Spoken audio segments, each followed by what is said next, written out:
ઘણા કહે છે કે ભગવાનના ખાલી એકવાર દર્શન થઈ જાય ને તો બેડો પાર થઈ જાય. સૌથી ઝાઝા મહાભારતમાં દર્શન દુર્યોધને કર્યા, શું ફળ મળ્યું? જ્યાં સુધી ભગવાનના કીધેલા માર્ગે તમે નહીં હાલો ત્યાં સુધી કાંઈ નહીં ફેર પડે.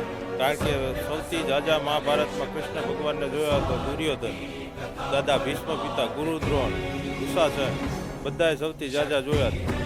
પણ ફેરફાર કોનામાં હતો? અર્જુનને.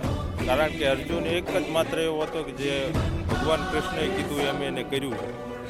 બદલાવ અર્જુનમાં હતો, સમર્પણ અર્જુનમાં હતું. ત્યારે તો કૃષ્ણ ભગવાન પોતે એનો રથ હાંકી રહ્યા હતા.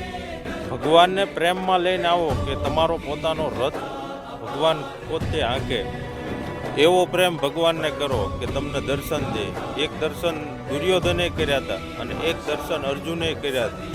અર્જુનને કૃષ્ણ ભગવાને એમ કીધું હતું કે આખા બ્રહ્માંડમાં કોઈએ દર્શન નથી કર્યા ને એવા દર્શન મારા હાથને હું દર્શન કરાવું છું. જે મહાભારતના યુદ્ધમાં અર્જુને બાણ ચલાવવા માટે પોતાના પરિવારો ઉપર હતો ને ત્યારે કૃષ્ણ ભગવાને આખો અખિલ બ્રહ્માંડનો વેશ ધારણ કરીને કૃષ્ણ ભગવાને અર્જુનને દર્શન દીધા હતા. ક્યારે કે તમારામાં સમર્પણની ભૂલી હોય ત્યારે ભગવાન સાક્ષાત તમને દર્શન દે.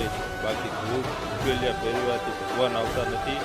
અને ગમે એવી માનતાઓ કરીને તમે મરી જાઓ તો ભગવાન આવતા નથી. પણ તમારામાં કંઈક કરવાની તેવડ હશે ને તો ભગવાન આવશે.